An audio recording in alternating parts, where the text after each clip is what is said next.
இன்னைக்கு விஜயபாஸ்கரும் MR விஜயபாஸ்கரும் Kadambur Raju MC சம்பத்து வெள்ளமண்டி நடராஜன் அவர் என்ன பெரிய ஆண்டவனா கடவுளா இல்லை வந்து ஆபத் பாந்தவனா அநாத ரட்சகனா? உங்களுக்கெல்லாம் வெக்கமா இல்லை நீங்களாம் மினிஸ்டர்ஸ்ன்னு சொல்றதுக்கு? நீ எல்லாம் பதவி சோத்தை அனுபவிச்சு உரிய மரியாதை எங்களுக்கு என்ன மரியாதை? உனக்கு என்ன மரியாதை? நீ மரியாதைப்படி நடந்துருந்தேன்னா உனக்கு மரியாதை கிடைச்சிருக்கும்.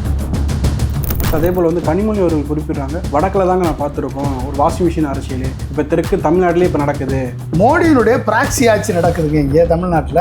CBSE ஸ்கூலுக்கு NOC கொடுத்து நியூ எஜுகேஷன் பாலிசியை திணிக்கிறதுக்கும் PM3 ஸ்கூல் வர்றதுக்கும் கொல்லைப்புற வழியாக ஏற்பாடு செய்த விஜய் தாவேக அரசா இது BJP அரசா? கூத்தங்கரை MLA கிட்ட 35 கோடி அளவுக்கு விலை பேசிட்டு இருக்காங்க. அது வந்து செந்தில் பாலாஜி அவங்க தம்பி தான் இது பண்றாங்க, அப்படி ஒரு குற்றச்சாட்டு வைக்கிறாங்க. சரி, எஃப்ஐஆர் போய் முதல் எஃப்ஐஆர் விஜய் மேலையில் போடணும். அமமுக MLA முதல்ல தூக்குனது யார்? விஜய் தானே. என்ன ஆட்சி நடத்துறீங்க நீங்க? அப்ப தமிழ்நாட்டு கவர்மெண்ட்டை ஆந்திராக்காரர்களும் கர்நாடகக்காரர்களும் டெல்லிக்காரர்களும் நடத்துகிறார். அவ்வளவுதான். தாவேக்கோட நோக்கம் வந்து மக்களுக்கு நல்லது பண்றதை காட்டிலும் திமுக அதிமுக பழி வாங்குறது தான். ஏதாவது ஒரு துறை உருப்படியா நாங்க பண்ணிட்டோம் அப்படின்னு சொல்லுங்க பாப்போம். ஒவ்வொரு துறை அமைச்சர்களையும் என்கிட்ட வாதத்துக்கு வர சொல்லுங்க. CPM-ஓட மாநில பொதுச் சண்முகம் அவர் குறிப்பிடாத திமுக ஆட்சி இல்லாமல் இருக்க முடியல, இதான் அப்படி பண்ணிக்கிட்டு இருக்காங்க. சண்முகம் திங்க் பண்ற மாதிரி தரங்கட்டு திங்க் பண்ற அளவுக்கு ஸ்டாலின் ஒன்றும் அரசியல்ல தரங்கட்டு போயிடல.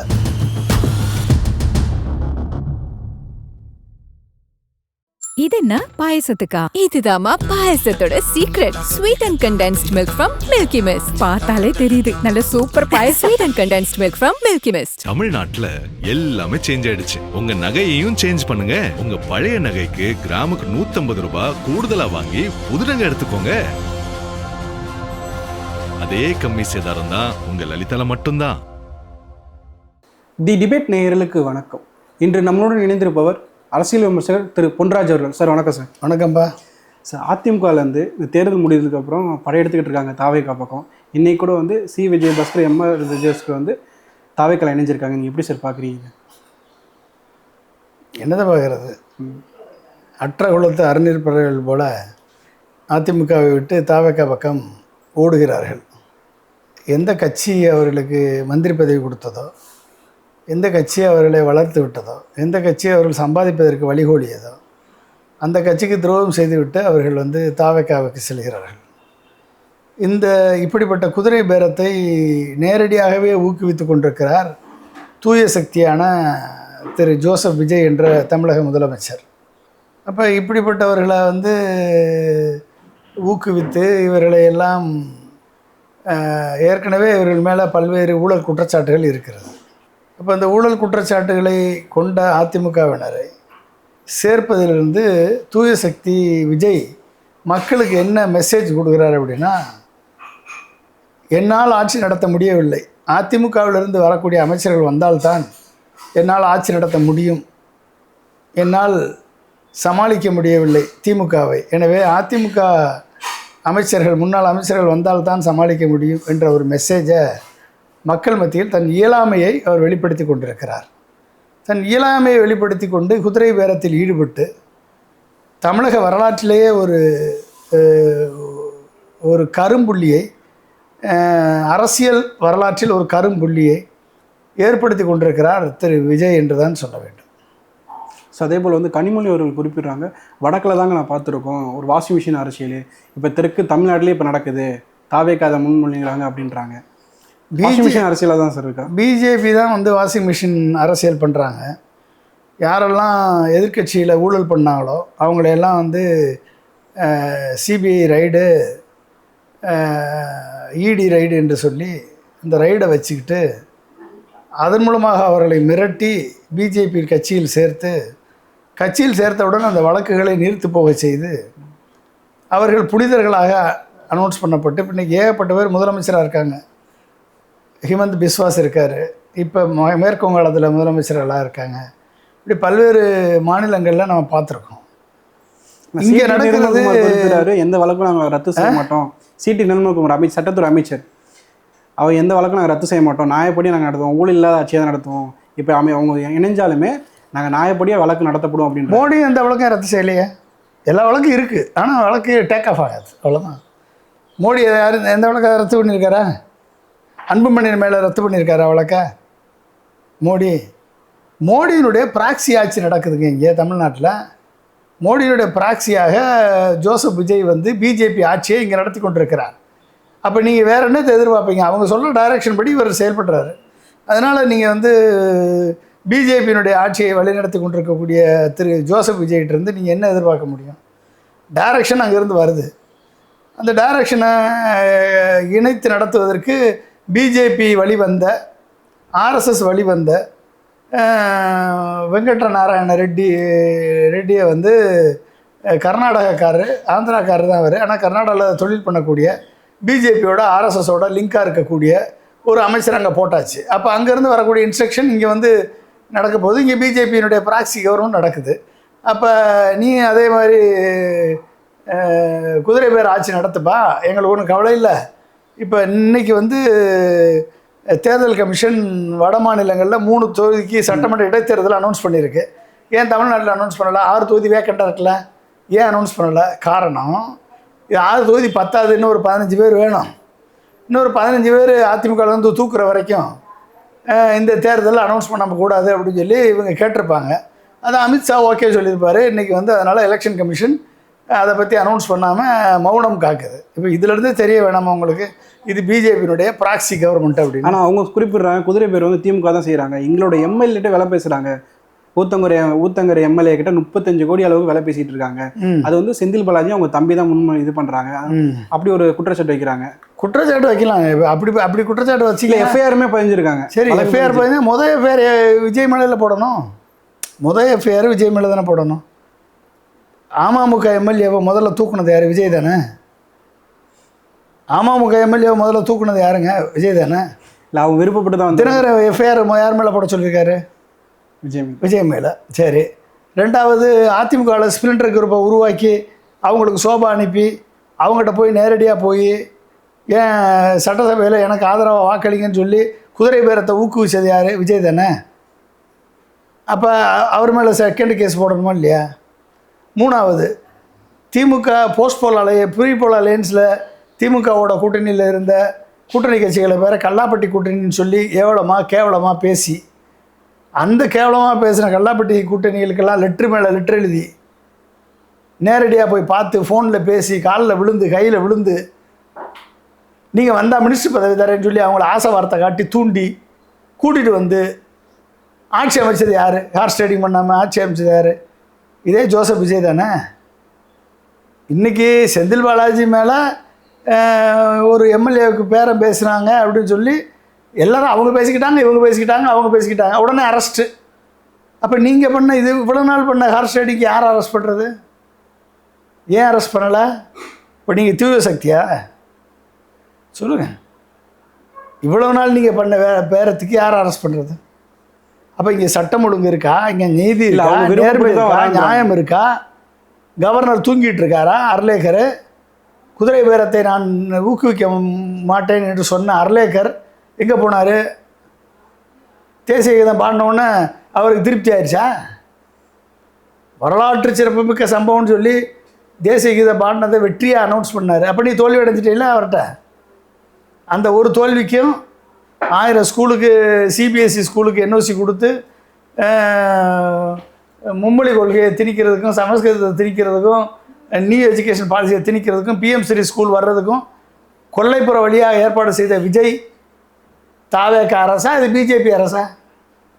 இது இந்து சமய அறநிலையத்துறையினுடைய வருமானம் அந்த கோயிலுக்கு மட்டும்தான் செலவழிக்கப்படும் சொல்லி பிஜேபி அரசுடைய கொள்கையை ஆளுநர் உரையில் பிரகடனப்படுத்திய விஜய் அரசு பிஜேபி அரசா தாவேக அரசா?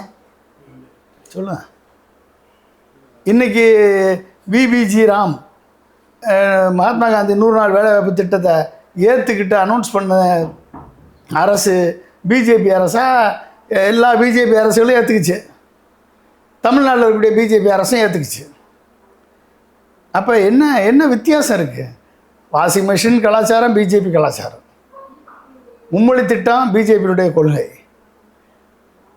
இந்து கோயில்கள் பிஜேபியினுடைய கொள்கை, எல்லாம் பிஜேபியுடைய ப்ரைவேட்டைசேஷன் பிஜேபியுடைய கொள்கை. பஸ்ஸை ப்ரைவேட்டைஸ் பண்ணுறீங்க, மதுக்கடையை இப்போ டாஸ்மாக் கடையை ப்ரைவேட்டைஸ் பண்ண போகிறீங்க. என்ன ஆட்சி நடத்துகிறீங்க நீங்கள் ஆட்சி நடத்துகிறீங்களா? இல்லை வந்து யாராவது மேலேருந்து ஆட்சி நடத்துகிற அவங்க சொல்கிறதுபடி ஆட்சி நடத்துகிறீங்களா? ஏன்னா உங்களுக்கு டைரக்ஷன் எங்கேருந்து வருது? ஒன்று டெல்லியிலேருந்து வருது, இல்லைன்னா விஷ்ணு ரெட்டி ஜான் ஆரோக்கியசாமின்ற ரெட்டி 2 பேர்கிட்ட இருந்து உங்களுக்கு வந்து ஆந்திராவிலேருந்து இன்ஸ்ட்ரக்ஷன் வருது. அப்போ தமிழ்நாட்டு கவர்மெண்ட்டை ஆந்திராக்காரர்களும் கர்நாடகக்காரர்களும் டெல்லிக்காரர்களும் நடத்துகிறார்கள். அவ்வளோதான், வேற என்ன இங்கே இருக்குது? இல்லை அதே போல் ஜான் ஆரோக்கியசாமி விஷ்ணு ரெட்டிலாம் வந்து அரசு அதிகாரிகள் இல்லை, ஆனால் எல்லா அரசு நிகழ்வுலையும் அவங்க பங்கு பெறுறாங்க. அதே போல் அந்த பாடிகார்டு மூசா அவர்களும் வந்து அரசு அதிகாரி பொறுப்பில் இல்லை. இப்போ ஜெகதீஷ் பழனிசாமிக்கு கூட அரசு அவர் தனிச்செயல்னா அவர் சொல்கிறாரு, அவர் ட்விட்டரில் இன்ஸ்டாவில் பதிவுறாரு நான் விஜய் அவரோட தனிச்செயல்னு, ஆனால் எந்த ஜியோ ரிலீஸ் ஆகலை அவர் சொல்கிற தட்டிக்கும். அது என்ன போக்கு சார் இதுக்கு? அதான் இவங்க நேர்மையான கவர்மெண்ட்டு, டிரான்ஸ்பரண்ட் கவர்மெண்ட்டு அப்படின்னு சொல்லி இந்த பட்டிமன்ற ராஜ்மோகன் நீட்டி முழங்குவார், பட்டிமன்ற அமைச்சர் ராஜ்மோகன். ஸோ அவர் வந்து டிரான்ஸ்பரண்ட் கவர்மெண்ட், நாங்கள் எல்லாமே டிரான்ஸ்பரண்ட்டாக ஓப்பனாக வெளிப்படைத்தன்மையாக செயல்படுறோன்னு சொல்கிறவங்க தான் 12ஆம் தேதி போட்ட ஆர்டரை 1 மாதம் மறைச்சி வச்சுருக்காங்க. இவருக்கு தான் ஃபஸ்ட் ஆர்டர். யார்? Jagadish Palanisamy first order. Second order தான் பண்டிட்டு. ஏன் ஜெகதீஷ் பழனிசாமி ஆர்டரை மறைச்சி பண்டிட் ஆர்டரை மட்டும் ரிலீஸ் பண்ணீங்க? அப்போ ஜெகதீஷ் பழனிசாமி மேலே உங்களுக்கே ஒரு டவுட் இருக்கா? அப்போ நீ உன் நண்பனை சொல், நீ யார்கிட்ட சொல்கிறேன்னு என்று சொல்லுவாங்க. அப்போ ஏன்டா வந்து சீஃப் மினிஸ்டர் விஜய் வந்து யாரையுமே பார்க்க மாட்டாரு? இன்றைக்கி சேர்ந்த விஜயபாஸ்கர், எம்ஆர் விஜயபாஸ்கர் அதிமுகலேருந்து ஒரு பெரிய குரூப்பே போய் சேர்ந்துச்சு. ஆனால் விஜய் ஆப்சென்ட், விஜய் கிடையாது. ஆனால் ஒட்டுமொத்த சினிமா நடிகர்களையும் சினிமா சம்மந்தப்பட்டவர்களையும் ரெகுலராக மீட் பண்ணுறாரு அப்படின்னு ஃபோட்டோ வருதா? ட்விட்டரில் ஃபோட்டோ வருதா? காரணம் என்ன? ஜெகதீஷ் பழனிசாமி. இன்றைக்கி விஜயபாஸ்கரும் எம்ஆர் விஜயபாஸ்கரும் அதிமுகவிலேருந்து போய் காத்துக்கிட்டு இருக்கக்கூடிய யார் அவர்? இந்த கடம்பூர் ராஜு, எம்சி சம்பத்து, வெள்ளமண்டி நடராஜன் எல்லாரும் வெக்கம் இல்லாமல் மானம் இல்லாமல் ரோசம் இல்லாமல் பனையூரில் போய் கதவை தட்டி உள்ளே போய் நின்று சேர்ந்தவங்க அத்தனை பேருமே விஜயை பார்க்கல இது வரைக்கும். இல்லை அவங்க வைக்கிற ஒரே காரணம் வந்து அதிமுக கூட்டணி பேச்சுவார்த்தை நடத்தினாங்க, அது எங்களுக்கு பிடிக்கல, அதனால தான் தாவேக. இதெல்லாம் ஒரு காரணமாங்க? இதெல்லாம் காரணமா? அதிமுகவோட பேச்சுவார்த்தை நடத்தலை, பிடிக்கல, அதனால தான் வந்துட்டேன், இதெல்லாம் ஒரு காரணமா? சொல்லுங்கள், நான் அதுக்கு பின்னால் வரேன். நீ வந்து ஒரு தலைவர், கட்சி தலைவர் என்ன, அவர் என்ன பெரிய ஆண்டவனா, கடவுளா, இல்லை வந்து ஆபத் பாந்தவனா, அநாத ரட்சகனா, கடவுளாங்க? உங்களுக்கெல்லாம் வெக்கமா இல்லை? நீங்கள்லாம் மினிஸ்டர்ஸ்ன்னு சொல்கிறதுக்கு, அண்ணா திராவிட முன்னேற்ற கழகத்தில் மினிஸ்டராக இருந்திருக்கீங்கன்னு சொல்கிறதுக்கு உங்களுக்கெல்லாம் வெக்கமா இல்லை? உங்களை எப்படி அவன் தொகுதிக்கு மக்கள் மதிப்பான்? கட்சியில் போய் சேர்ந்துட்டு போ. உன் பதவியை காப்பாற்றுறதுக்கு, உனக்கு பதவி வேணுன்றதுக்காக நீ போகிற. அப்போ எதை அடமானம் வச்சுட்டு போகிற? நீ அடிமையாக அங்கே போகிற. நீ ஒரு சுயமரியாதையோட போனியா? சொல்லுங்கள். நீ அடிமையாக போனது, அடிமையாக போயிருக்க நீ. அப்போ அடிமையாக போனவனுக்கு அங்கே என்ன மதிப்பு இருக்குது? இப்போ நீ விஜயை பார்க்கணும் அப்படின்னா நீ துணை நடிகராக நடிக்கணும். சினிமாவில் போய் துணை நடிகராக நடிங்க. யார்? எம்ஆர் விஜயபாஸ்கர், கடம்பூர் ராஜு எல்லாரும் சினிமா நடிகரில் போய் துணை நடிகர் நடித்து சினிமா நடிகர் சங்கத்தில் கார்டு வாங்கிட்டு ஜெகதீஷ் பழனிசாமிக்கு பெட்டிஷன் போடுங்க. ஓ, நீங்கள் நடிகர் தானா அப்படின்னு சொல்லி உங்களை கூப்பிட்டு போய் காமிப்பார். கடவுளை சந்தித்தோம்ன்ற ஒரு மிகப்பெரிய ஒரு புலகாங்கிதம் அடைஞ்சிக்கலாம். நீங்கள் எல்லோரும் வெக்கமா இல்லை உங்களுக்கெல்லாம்? இங்கேருந்து போகிறவங்களுக்கு ஏன் நீ உனக்கு அதிமுகவில் எடப்பாடி பழனிசாமி சார் நீ இருந்து சண்டை போடணும், நீ ஃபைட் பண்ணணும், அதிமுகவை காப்பாற்றணும். அவன் தான் அதிமுக தொண்டன், உண்மையான தொண்டன். 1,34,00,000 பேர் அதிமுக தொண்டன், ஒரு போய் போக மாட்டான் தவேகாவுக்கு. நீ எல்லாம் பதவி சோத்தை அனுபவிச்சு உரிய மரியாதை எங்களுக்கு என்ன மரியாதை? உனக்கு என்ன மரியாதை? நீ மரியாதைப்படி நடந்துருந்தேன்னா உனக்கு மரியாதை கிடச்சிருக்கும். நீ கொறடா உத்தரவு மீறி, எடப்பாடி ஒரு கொறடா உத்தரவு மீறி போடுறாரு, அந்த கொறடா உத்தரவு மீறி நீ ஆதரவுன்னு சொன்னால் உனக்கு என்ன மரியாதை? இல்லை, ஜானகி வந்து 89 பிரிஞ்சப்போ கூட ஜானகியில் வந்து சேரும்போது அவன் பதவி கொடுத்தாரு, அம்மா பதவி கொடுத்தாங்க. ஆனால் இவங்க ஒரு கொடுக்க மாட்டாரு. எடப்பாடி நீ பண்ண தப்புக்கு ஒரு 6 மாதமாவது பெண்டிங் போட வேணாமா? நீ பண்ண தப்புக்கு வந்த உடனே பதவி திருப்பி கொடுத்துருவாங்களா? எப்போ பதவியோடு தான் பிறந்தீங்களா? பதவியோடு தான் வந்தீங்களா? நீங்கள் ஏன் பதவி இல்லாமல் இருக்க மாட்டீங்களா? நீங்கள் கோடி அடித்து வச்சுருக்கீங்க, கொள்ளை அடித்து வச்சுருக்கீங்க. இதெல்லாம் யார் மூலமாக அடிச்சிங்க சொல்லுங்கள்? இப்போ வெக்கங்கட்டு போய் கட்சியினுடைய தலைவரே பார்க்க முடியாமல் போய் நீங்கள்லாம் வெளியே வந்து பேசலாமா? எனக்கு இந்த அதிமுகவிலேருந்து போகிறாங்களே இவங்களாம், உங்களுக்கெல்லாம் என்ன மதிப்பு மக்கள் வச்சுருப்பான்? தன் கால் தூசிக்கு கூட மதிக்க மாட்டான் மக்கள். புரிஞ்சுக்கிட்டீங்களா? நீங்கள் யார்? நீங்கள் உனக்கு சண்டை போடு, நீ எடப்பாடி கூட இருந்து சண்டை போடு. ஏன் ஒரு பொறுமை இருக்க முடியாதவனால? அதுக்கான சூழலை உருவாக்குங்க. எடப்பாடி பழனிசாமியை எதிர்த்து போராடி அங்கே ஜனநாயகத்தை நிலைநாட்டுவதற்கான சூழலை உருவாக்குங்க. அதை விட்டுட்டு வெக்கம் இல்லாமல் பனையூரை தாண்டி போய் அவங்க 2ஆம் கட்டு வெக்கம் இல்லை. புஷி ஆனந்தும் ஆதவ அர்ஜுனாவும் 2 பேரும் ஒரு லீடரா? அவங்க கீழே போய் ஒர்க் பண்ணுறீங்க அப்படின்னா, ஒருத்தன் ஜெயிச்சிட்டானாலே உடனே பெரிய உலகமகா வெற்றியாளன், உலகமகா சாதனை படைத்த வீரன்னு சொல்கிறதுக்கு உங்களுக்குலாம் வெக்கமாக இல்லை? வைகோவுக்கே வெக்கம் இல்லை, அப்புறம் இவங்ககிட்ட போய் என்னத்தை போய் கேட்குறது? என்னத்தை போய் கேட்பீங்க? அதான் வைகோவை குறிப்பிடுறாரு, நீங்கள் 2 எம்எல்ஏ ராஜினாமா பண்ணுங்க, நானே வந்து தொகுதிக்கு பிரச்சாரம் பண்ணுறேன்னு விஜய் சொன்னார்னு வைகோவை குறிப்பிடுறாரு. ஆமாம், வைகோ உண்மையை சொல்கிறாரு. வைகோ வந்து எந்த குதிரைவேரத்தில் ஈடுபட்ட தலைவருமே குறிப்பிட்டு யாரு? எந்த தலைவருமே இப்படி ஒரு ஸ்டேட்மெண்ட் சொல்லலை. வைகோ மட்டும் வைகோ 1.25 மணி நேரம் பேசியிருக்காருங்க. அப்புறம் வைகோ மட்டும் தான் சொல்லியிருக்காரு. அப்போ உண்மையை பேசியிருக்காரு. அங்கே போய் 1.25 மணி நேரம் இந்த வேலை தான் பார்த்துருக்காரு. வெளியே வந்து வீரவாசமாக பேட்டி கொடுத்தாரு. நான் முல்லை பெரியார் அணையை பற்றி பேசினேன், நான் வந்து சீமக்கருவலை ஒழிக்கிறத பற்றி பேசினேன், நீட்டுணு என்ற நாசார திட்டத்தை பற்றி பேசினேன். நீட்டுணு ஒரு அருமையான ஆராய்ச்சிக்கான ப்ராஜெக்ட். நீட்டுணு வந்துருந்துச்சுன்னா தமிழ்நாட்டில் படித்த இளைஞர்களுக்கு அருமையான ஒரு ஆராய்ச்சிக்கான வேலைவாய்ப்பு கிடச்சிருக்கும். அப்படி ஆராய்ச்சிக்கான திட்டத்தை கெடுத்து குட்டிச்சோராக்கி பொய்யான விஷயத்தை பரப்பி நாசப்படுத்தியது இந்த வைகோ. சரியா? இதை பற்றி பேசுகிறேன், அதை பற்றி நீ இப்போ என்னை பற்றி பேசுகிறேன்னு வெளிப்படையாக தெரிஞ்சு போச்சா? நீ போய் உனக்கும் மகனுக்கும் பதவி கேட்டிருக்கீங்க. டெல்லி சிறப்பு பிரதிநிதியாக போகிறதுக்கும் மகனுக்கு வந்து இங்கே அமைச்சர் பதவிக்கும் ஏற்பாடு பண்ணி 2 எம்எல்ஏக்களை ரிசைன் பண்ண வச்சிடறோம். எங்களுக்கு வந்து நீங்கள் பிரச்சாரம் பண்ணி அவங்களுக்கு 2 எம்எல்ஏக்களுக்கு ஜெயிக்க வச்சுருங்க அப்படின்னு சொல்லி நீங்கள் ரிசைன் பண்ண சொல்லுங்கள், நானே வந்து ஜெயிக்க வைக்க சொல்கிறேன்னு விஜய் சொன்னார்ன்றதை ஒரு சோப்பனை சொல்லிட்டாரு. முதல்ல துரைவைக்கு குறிப்பிட்ட எங்கள் எம்எல்ஏ த்ரெட்டன் பண்ணுறாங்க, திமுக ராஜினாமா பண்ண விடாமல் த்ரெட்டன் பண்ணுறாங்க. எதுக்கு ராஜினாமா எதுக்கு பண்ணணும்? அவங்க என்ன த்ரெட்டன் பண்ணுறது? அவங்க 2 பேருமே திமுகவுடைய உறுப்பினர்களுங்க. ஆஸ் பர் த கான்ஸ்டியூஷன் அவங்களுக்கு ராஜினாமா பண்ணணும். ராஜினாமா பண்ணால் பண்ணிட்டு போகிறாங்க. திமுக நினச்சிருந்துச்சுன்னா இந்த ஆட்சியாக இருக்காதுங்க. திமுக மட்டும் நினச்சிருந்துச்சுன்னா இந்த ஆட்சியாக இருக்காது. ஒருத்தரை மட்டும் எதுக்கு கூப்பிடணும்? 2/3 எம்எல்ஏக்களை தூக்கிட மாட்டாங்களா? என்னங்க 6000 கோடி செலவழிச்சாங்கன்னு சொல்லி துரை வைக்க சொல்கிறாரு. 6000 கோடி செலவழிச்சதை 2/3 எம்எல்ஏக்களை தூக்குறதுக்கு எத்தனை கோடி வரும் சொல்லுங்கள். இல்லை, அந்த முயற்சியெல்லாம் இப்போ ஈடுபட்டுக்கிட்டு இருக்காங்க அப்படின்றாங்க செந்தில் பாலாஜி மூலமாக. ஆட்சி பொறுப்பேற்ற தாவேக அரசாங்கம் பொறுப்பேற்றது மூலமாக திமுக இதை தான் பண்ணிக்கிட்டு அதுக்காக ஒரு எம்எல்ஏவை தூக்க போகிறேன். என்ன போய் அசிங்கப்படுத்த மாதிரி ஒரு எம்எல்ஏவை தூக்குவாங்க? தூக்குனா 30 எம்எல்ஏ 40 எம்எல்ஏ தூக்கிட்டு போகிறாங்க. இல்லை, ஒரு 4 எம்எல்ஏ போதும். திமுக இணைஞ்சிட்டா 4 எம்எல்ஏக்கு ஆதரவு இருந்தால் போதும். எதுக்கு 4 எம்எல்ஏ எப்படி நம்பிக்கையில தீர்மானத்துக்கு 4 எம்எல்ஏ எப்படி ஆதரவு கொடுக்க முடியும்? அவங்க வேலை உடனே பதவி இழந்துருவாங்களே. 2/3 வெளியே வந்தால் தான் அவங்க பதவி இழக்க அவங்க தப்பிப்பாங்க. 2/3 வெளியே வந்து திமுக மறிச்சாகணும், இல்லை ஏடிஎம்கேல மறிச்சாகணும். 72 எம்எல்ஏ தூக்கணும்.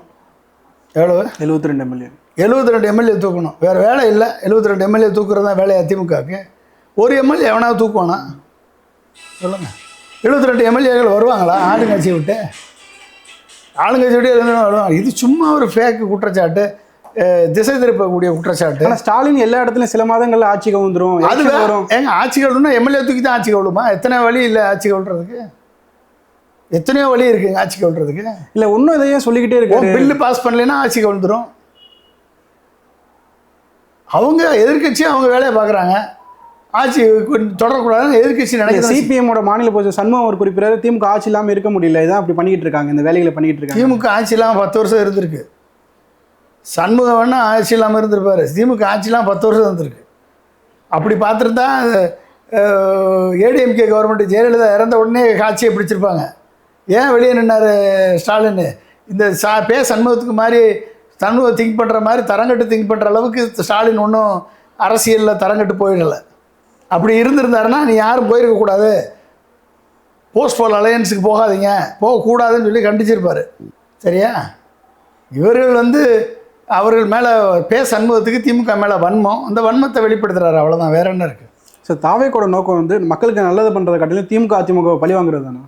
தாவேக்கா வந்து திமுக மேலே வன்மம் பிடிச்சி தானே வந்திருக்கு. வேற என்ன இருக்குது? மக்களுக்கு நன்மை செய்கிற மாதிரி தெரியலையா? இப்போ வந்ததுலேருந்து ஆட்சிக்கு வந்ததுலேருந்து 40 நாளில் மக்களுக்கு ஏதாவது நன்மை செஞ்சுருக்கா? 2500 கொடுத்துச்சா? 6 சிலிண்டர் கொடுத்துச்சா? ஒரு 1 தங்க மோதிரம் கொடுத்துச்சா? சொல்லுங்கள். இளைஞர்களுக்கு வந்து 4000 ரூபாயும் 6000 ரூபாயும் கொடுத்துச்சா பணம்? 5 லட்சம் பேரை அப்பாயின்மெண்ட் சொன்னார். 18,000 இல்லை 5 லட்சம் பேர் அப்பாயின்ட் பண்ணிச்சா? சொல்லுங்கள். ஃப்ரீ பஸ் எல்லாருக்கும் ஃப்ரீ பஸ் கொடுத்துட்டாங்களா? நீ எந்த நல்ல திட்டங்கள் எதையுமே உன்னால் செய்யாமல் உன்னுடைய வேலையை மொத்தமாக வந்து எதிர்ப்பவர்கள் மேலே வழக்கு போடுறதும், போலீஸை வைத்து மிரட்டுவதும், காவல்துறையை மிஸ்யூஸ் பண்ணுறதும் இதுதானே பண்ணிகிட்ருக்காரு அவர். வேறு என்ன பண்ண தெரியும்? அது ஒன்று தான் பண்ண தெரியும் போல தெரியுது. அதனால் அதை வச்சு பண்ணிகிட்ருக்கீங்க. ஏதாவது ஒரு துறை உருப்படியாக நாங்கள் பண்ணிட்டோம் அப்படின்னு சொல்லுங்கள் பார்ப்போம்.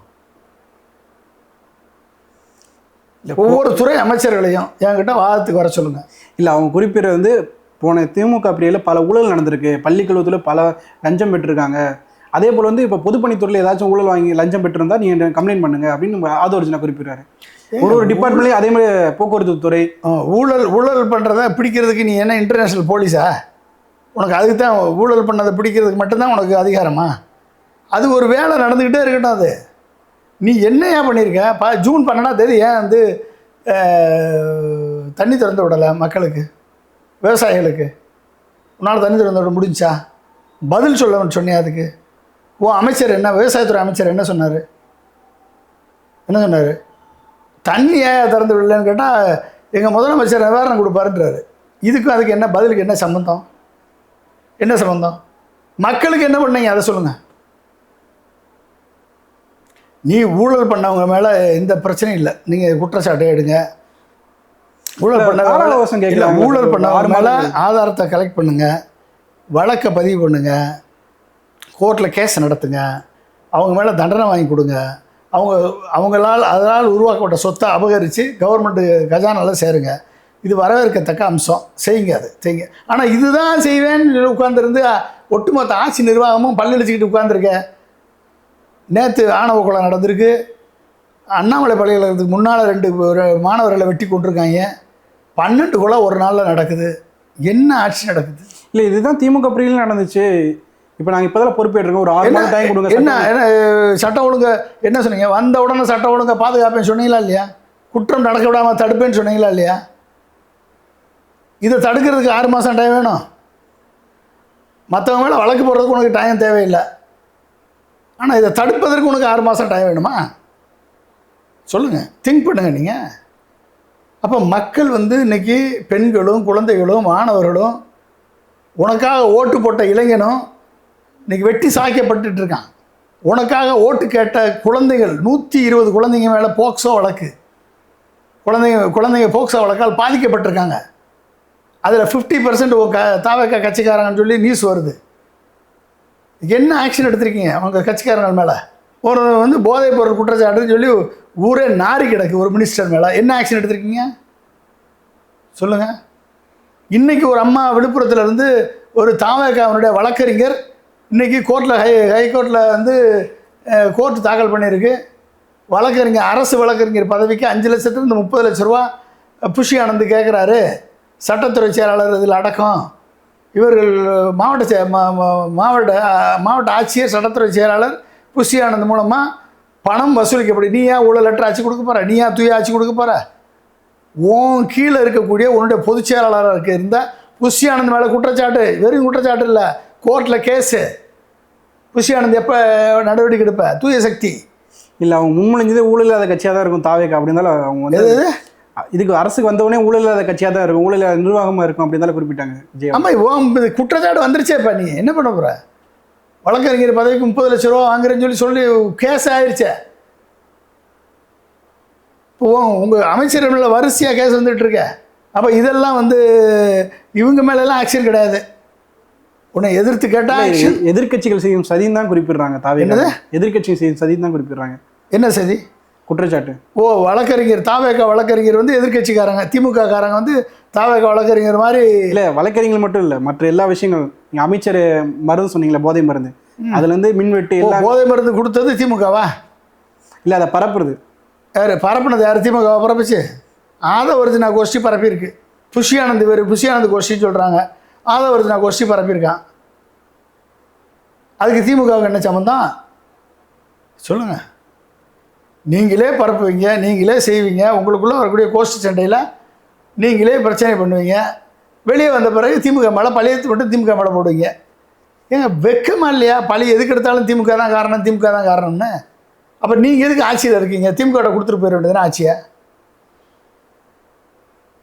எதுக்கு எடுத்தாலும் திமுக தானா? உங்களுக்கே ஒரு இது இல்லை. முதலமைச்சர் நீங்களா மு க ஸ்டாலினா? யார் சார் முதலமைச்சர்? என்ன பண்ணிட்டுருக்கீங்க நீங்கள்? சட்ட ஒழுங்கை கையில் வச்சுருக்கீங்க. என்ன நீங்கள் இன்ஸ்ட்ரக்ஷன் கொடுத்துருக்கீங்க சொல்லுங்கள்? சிங்கப்பெண் படை நீங்கள் பல்லு இல்லாத சிங்கத்தை உருவாக்கி வச்சுருக்கீங்க. அவங்களுக்கு எஃப்ஐஆர் போட முடியாது.